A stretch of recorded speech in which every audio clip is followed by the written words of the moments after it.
আসসালামু আলাইকুম। মানুষের জীবনে যখন সব আশা ফুরিয়ে যায়, সব কিছু এলোমেলো হয়ে যায়, আর দুটি নয়নে অশ্রুর বন্যা বইতে থাকে, আর নীরবতার বান ভাগতে লাগে, আর জীবনে দুঃখের কষ্টের বন্যা বইতে লাগে, তখন একটু ধৈর্য ধরো আর ভাবো তোমার সাথে কেউ নেই, কিন্তু তোমার রব রয়েছে। তাহলে কিসের কষ্ট? যদি আল্লাহর কাছে কিছু চাচ্ছ তো চিন্তা করো না, আল্লাহর প্রতি বিশ্বাস দৃঢ় রাখো। উনি দিবেন, কারণ শুধুমাত্র তিনিই দিতে পারেন। হতাশ হইও না, যারা দুঃখ বেশি পায় তাদের জন্য আল্লাহর ভালোবাসাও বেশি থাকে, আর আল্লাহ অনেক বড় পুরস্কার দেবেন। এসো আমরা সবাই মিলে দোয়া করি, আল্লাহ আমাদের সবার কষ্টের বোঝা হালকা করুন। শোনো, তোমার মধ্যে যদি এই ভাবনা থাকে যে আল্লাহ আছেন, উনি সামলে নেবেন, আমার জন্য আল্লাহই যথেষ্ট, তাহলে সত্যি তোমার দোয়াগুলো খুব জলদি কবুল হবে। যিনি দুনিয়ার ছোট ছোট নুড়ি পাথরের ভিতরে বাস করা পোকামাকড়ের খেয়ালও রাখেন, যিনি দুনিয়ার কষ্টে দুঃখে থাকা মনগুলোকে শান্তি দান করেন, তো তিনি তোমার মনকে, তোমার কষ্টকে অবশ্যই প্রশান্ত করবেন। সময় যতই কঠিন হোক চলেই যায়, সময় সব সময় একই থাকে না। কোরআনে আল্লাহ বলেন, নিশ্চয়ই কষ্টের পরে রয়েছে স্বস্তি। তাহলে স্বস্তি অবশ্যই আসবে। কিছু কিছু সময় খুব গুরুত্বপূর্ণ আর পছন্দের হয়। তাহাজ্জুদে যে আমরা উঠে আমাদের মনের কথা আল্লাহকে জানাই, ওই তাহাজ্জুদের সময়টাও প্রিয় মুহূর্ত, আর ওই প্রিয় মুহূর্তের দোয়া আল্লাহ অসম্পূর্ণ থাকতে দেন না। তুমি শুধু চেয়ে তো দেখো, তাহাজ্জুদে উঠে তোমার চাওয়াগুলো আল্লাহকে বলে তো দেখো, প্রতিটা চাওয়া পেয়ে যাবে ইনশাল্লাহ। তোমার মর্জি শুধুমাত্র এক দোয়ার দরুদে আছে, আর কবুলিয়তে এই দেরি আল্লাহ তোমার প্রতি অফুরন্ত ভালোবাসা, তিনি তোমাকে সঠিক সময়ে উত্তম জিনিস দিতে চান। তুমি যে দোয়াগুলো বারবার চাও সেগুলো বিনা কারণে নয়, এটা তোমার আল্লাহর প্রতি বিশ্বাস যা বারবার কড়া নাড়ছে। একদিন দেখবে তোমার এই দৃঢ় বিশ্বাসের কারণে কবুলিয়তের কারণ প্রমাণিত হবে।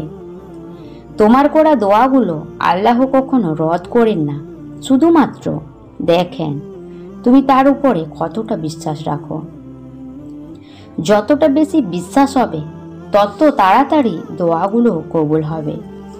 আর এটা কিভাবে সম্ভব? তুমি দোয়া করতে করতে ক্লান্ত হয়ে যাও, আর আল্লাহ জানবেন না? উনি সব দেখেন ও শোনেন। তুমি কিভাবে ভাবতে পারো যে তুমি খুব করে চাইছো আর তিনি শুনছেন না? তিনি সব শুনছেন, শুধু অপেক্ষা একটা উত্তম সময়ের। তারপর তুমি সব পাবে যা তুমি চেয়েছো। আর যখন তুমি তাহাজ্জুদে কোনো চাওয়ার টানে পৌঁছে যাও, তো ভেবে নিও তুমি খুবই ভাগ্যবান। কেননা এই নিশিরাতে আল্লাহর সাথে কথা বলার সুযোগ একমাত্র ভাগ্যবান বান্দারাই পায়, আর তাদের দোয়াগুলো জলদি কবুল হয়।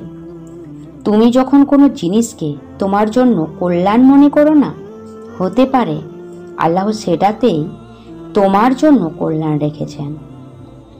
আমাদের দৈনন্দিন জীবনে যে দুঃখ কষ্ট আসে তা চিরস্থায়ী নয়, কিন্তু আমরা সেটাকে নিজের উপরে এতটা প্রভাবিত করে নিই যে সব কিছু শেষ হতে দেখতে পাই। তোমাকে যিনি সৃষ্টি করেছেন মহান রব্বুল আলামিনের উপরে বিশ্বাস রাখো, উনি সমস্ত দুঃখ দূর করে দিবেন ইনশাল্লাহ। তাহাজ্জুদে যখন কেউ আল্লাহর সামনে দাঁড়ায়, তখন আল্লাহ দেখে হাসে। তাহলে কিভাবে হতে পারে কিছু চাও আর তিনি না দেন? তুমি চেয়েই তো দেখো, উনি অবশ্যই দিবেন ইনশাল্লাহ।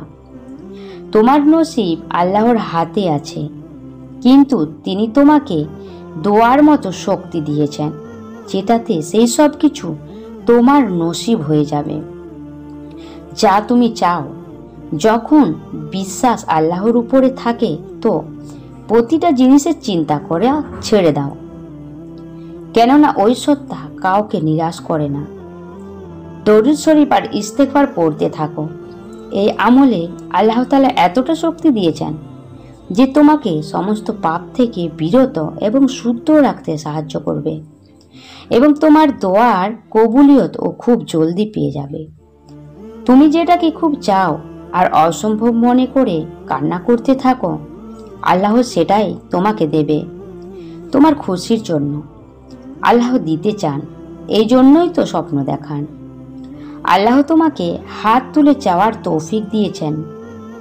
জলদি তোমার খুশিগুলো তোমার নসিবে হবে ইনশাল্লাহ। আল্লাহ তাআলা আমাদের কোরআন দিয়েছেন এবং কোরআনে সমস্যার সমাধানও দিয়েছেন। তাহলে কিসের চিন্তা? তিনি তো আগে থেকে সব কিছু কোরআনে বলে দিয়েছেন। তিনি তোমার সাথেই আছেন। শুধুমাত্র সবর আর ধৈর্য রাখো আর দোয়া করে যাও। সময়ের ব্যবধানে তুমি সব বুঝতে পারবে তিনি তোমাকে কি দিয়েছেন আর কি দেননি। আর যেটা দেননি সেটা তোমার ভালোর জন্যই দেননি, সেটাও তুমি বুঝতে পারবে। মানুষ তোমাকে ভাঙাবে, আর যে মানুষ তোমাকে কুমন্ত্রণা দিয়ে ভাঙাবে সে হলো শয়তান, যেটা তার কাজ। কোরআনে আল্লাহ তাআলা আমাদের জানিয়েছেন যে শয়তান সবসময় আল্লাহর থেকে তার বিশ্বাসী ইমানদার ব্যক্তিকে নানান ওসিলায় দূরে করতে চাইবে। আর তুমি যদি তার ফাঁদে পড়ে যাও তাহলে তুমি শয়তানকে জিতিয়ে দিলে। তাই কারো কথা শুনে নিজেকে কষ্ট দিও না, নিজেকে রবের সাথে জুড়ে নাও। বাকি সব কিছু তিনি সামলে নেবেন। আল্লাহ সেই মানুষকে কখনোই পড়তে দিবেন না যে সব অবস্থায় আলহামদুলিল্লাহ বলার অভ্যাস করে নেয়। দোয়ার জন্য হাত তোলা তোমার চাওয়া আল্লাহর তৌফিক ছাড়া সম্ভব নয়। তাই যিনি চাওয়ার তৌফিক দিয়েছেন কবুলও তিনিই করবেন। হতে পারে তুমি সেটাই পাবে যা তুমি তীব্রভাবে তোমার দোয়াগুলোকে চাইছো। শুধুমাত্র উত্তম সময়ের জন্য আশার হাত ধরে থাকো। প্রিয় আল্লাহ, আপনি নসিব লিখনেওয়ালা, প্রতিটা ভালোবাসার তারকে জুড়ে দিন। কে জানে একদিন তোমার অসম্পূর্ণ কাহিনী সম্পূর্ণ হয়ে যাবে। কেননা আল্লাহ তো সক্ষম অসম্ভবকে সম্ভব করতে। দোয়া চাওয়ার সময় কবুলিয়তের বিশ্বাস যতটা রাখবে আল্লাহ পাক ততই জলদি দোয়া কবুল করবেন ইনশাল্লাহ। তোমার প্রতিটা দোয়া শোনা হচ্ছে। উত্তম সময়ে তুমি কবুল হতে দেখবে ইনশাল্লাহ। হাজার সম্পর্ক, লাখ দুঃখ, অনেক লোক, অনেক মানুষ থাক, যদি আল্লাহর সাথে না থাকে তো কেউই সাথে থাকবে না।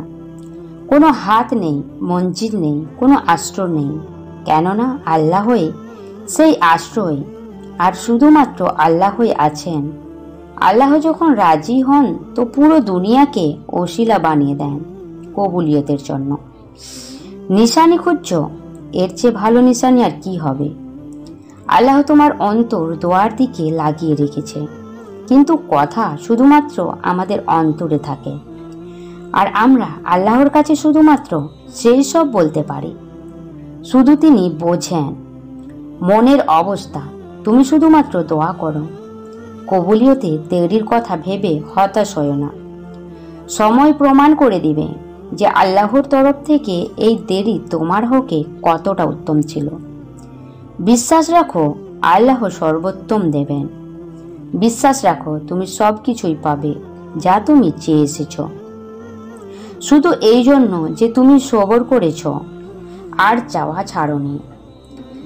যেমন ইউসুফকে কুয়া থেকে উঠিয়ে মিশরের সিংহাসনে বসাতে পারে, তিনি কি পারেননি তোমার চাওয়াকে পূরণ করতে?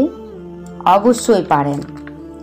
ভরসা রাখো, যিনি জীবন দিয়েছেন তিনি কিছু তো ভেবে রেখেছেন তোমার জন্য। তাহলে দোয়া চেয়ে হতাশ না হয়ে সবর রাখো আর সেই চাওয়াকে আল্লাহর উপরে ছেড়ে দাও। তিনি ঠিক তার মতো করে তোমাকে দিয়ে দেবেন। চ্যানেলটিতে যারা নতুন আছেন চ্যানেলটিকে সাবস্ক্রাইব করে পাশে থাকবেন এবং ভিডিওটি কেমন লাগলো অবশ্যই কমেন্টে জানাবেন। খোদা হাফেজ। দেখা হবে পরবর্তী ভিডিওতে।